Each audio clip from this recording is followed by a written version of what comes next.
Ladies and gentlemen, the pleb is back. In this report, well, on Thanksgiving Day, shit is officially hitting the fan as Justin Trudeau has started another war with India, and this time they're pulling out diplomats. You won't want to miss tonight's story. Stick around. Well, folks, our idiot-in-chief managed to do it again. Justin Trudeau has once again pissed off the entire country of India, and this time, India is so pissed at him that they're pulling out diplomats. Now, exactly 1 year ago, Justin Trudeau was in India, embarrassing us with this picture here of him sitting like a girl in a golf cart at the Indian airport. But what followed next was truly something else. 1 year ago today, Justin Trudeau pissed off the Indian government so bad that they ran stories on their media saying that they found nose candy on his plane. Do you guys remember this? Credible, क्या कहते हैं, rumors हैं कि इसके जहाज में से cocaine मिली थी हमारे स्निफर डॉग में से कोकेन मिली थी हमारे स्निफर डॉग्स को और फिर 2 दिन ही अपने होटल में के कमरे में बंद रहा बाहर नहीं आया. And it wasn't just saying that they busted him with drugs on his plane. They also accused Trudeau of being so high that he couldn't even attend the G20 dinner. So yes, last time Trudeau pissed off India so much, they dragged him through the mud on television. But this time, things have escalated even further. The government of India announces that they have just expelled the following Canadian diplomats: Mr. Stuart Ross, High Commissioner; Patrick Herbert, Deputy High Commissioner; Miss Catherine Jolie, First Secretary, Catherine Jolie; Mr. Ian Ross, First Secretary; Adam James, First Secretary; Miss Paula Ojula, First Secretary. They have been asked to leave India or before 11:59 on Saturday, October 19th. They have 5 days to leave India. So yes, the government of India has kicked out Canadian diplomats, but to make things even worse, they're now recalling all of their diplomats from Canada. Things are getting tense. And after pulling these moves, the government of India put out this press release explaining exactly why they're mad at Canada and especially Justin Trudeau. And I managed to put it in the voice of an Indian to make it sound a little more familiar. We have received a diplomatic communication from Canada yesterday suggesting that the Indian High Commissioner and other diplomats are persons of interest in a matter related to an investigation in that country. The government of India strongly rejects these preposterous imputations and ascribes them to the political agenda of the Trudeau government that is centered around vote bank politics. Did the Indian government just accuse Justin Trudeau of buying votes through immigration? Wow.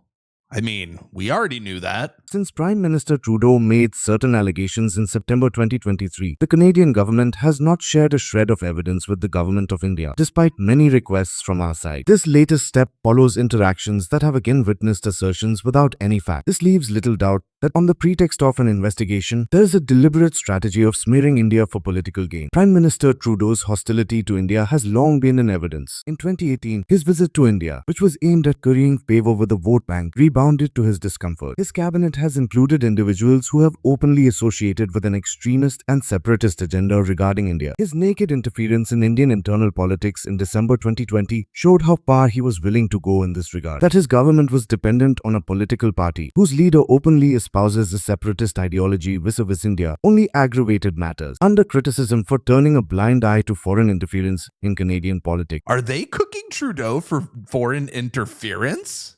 Keep going. His government has deliberately brought in India in an attempt to mitigate the damage. This latest development targeting Indian diplomats is now the next step in that direction. It is no coincidence that it takes place as Prime Minister Trudeau is to depose before a commission on foreign interference. It also serves the anti-India separatist agenda that the Trudeau government has constantly pandered to for narrow political gains. To that end, the Trudeau government has consciously provided space to violent extremists and terrorists to harass, threaten and intimidate Indian diplomats and community leaders in Canada. This has included death threats to them and to Indian leaders. All these activities have been justified in the name of freedom of speech. Some individuals who have entered Canada illegally have been fast-tracked for citizenship. Multiple extradition requests from the government of India in respect of terrorists and organized crime leaders living in Canada have been disregarded. High Commissioner Sanjay Kumar Verma is India's senior most serving diplomat with a distinguished career spanning 36 years. He has been ambassador in Japan and Sudan, while also serving in Italy, Turkey, Vietnam, and China. The aspersions cast on him by the government of Canada are ludicrous and deserve to be treated with contempt. The government of India has taken cognizance of the activities of the Canadian High Commission in India that serve the political agenda of the current regime. This led to the implementation of the principle of reciprocity in regard to diplomatic representation. India now reserves the right to take further steps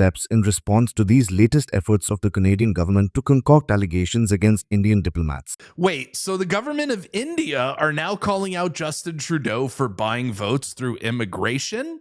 They're calling out Justin Trudeau for foreign interference and him doing nothing about it? Seems to me like the government of India is doing the job that our media should be doing. And in another embarrassing turn of events for the Trudeau government, the RCMP just confirmed that India's entire narrative is valid. And according to Daniel Boardman, we truly have the stupidest possible people running the country right now. I agree. Let's go see what the RCMP had to say. I'm Jaskaran Sandhu from Boz News. We just heard today that India is targeting, using the terminology I'll share, the South Asian diaspora.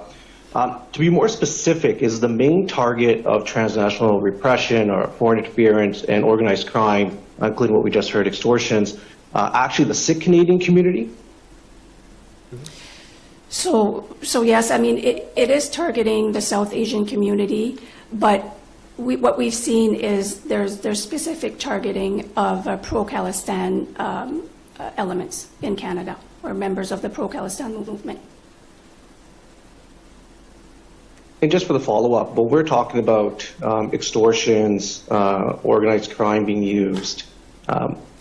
We've within the community have seen that folks have been targeted in these incidents are not just people that are linked to the Khalistan movement or the Sikh self-determination movement.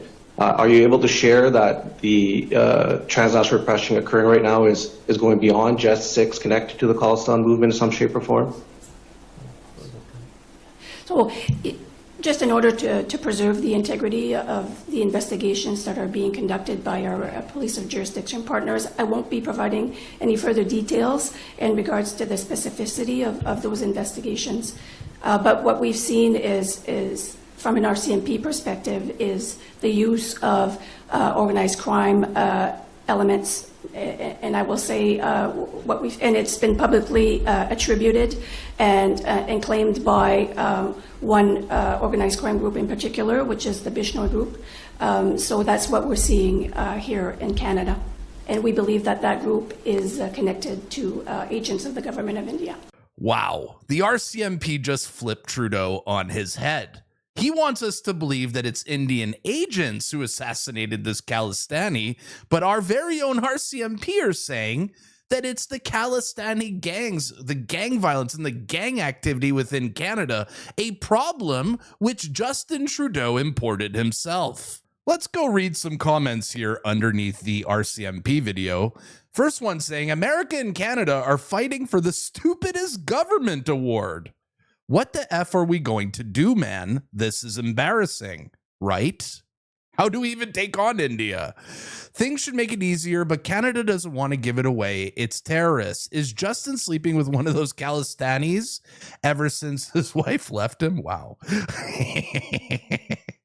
Whoa. And after this RCMP testimony, we received a statement from Pierre Poilievre himself via Tim Uppal, or sorry if I'm pronouncing it wrong. The honorary Pierre Poilievre, leader of the Conservative Party of Canada and the official opposition, released the following statement. The news and allegations today from the RCMP are extremely concerning and must be taken very seriously. Any foreign interference from any country, including India, is unacceptable and must be stopped. Our government's first job is to keep citizens safe from foreign threats. We expect the full criminal prosecution of anyone and everyone who has threatened, murdered, or otherwise harmed Canadian citizens. For 9 years, the Liberal government has failed to keep our people safe and take national security and foreign interference seriously. Because of that, Canada has become a playground for these activities. So yes, Trudeau started another diplomatic war with India, a country of 1.4 billion people. In Canada, we have 40 million. How confident are you with this man leading us into this current conflict with India? Lord have mercy. All right, guys, that's going to be a wrap here for this report. But tell me in the comments down below, who do you guys believe in this story? Do you believe Justin Trudeau's government, or do you believe the government of India? And how do you guys see this playing out? I really want to know in the comments down below. If you guys enjoyed today's report, please smash the subscribe button, drop a comment, like the video, or you can even buy a membership for $5 Canadian. If you know anything about our currency, that's practically free. My name is the Pleb, and I'll see you at the next one. Peace.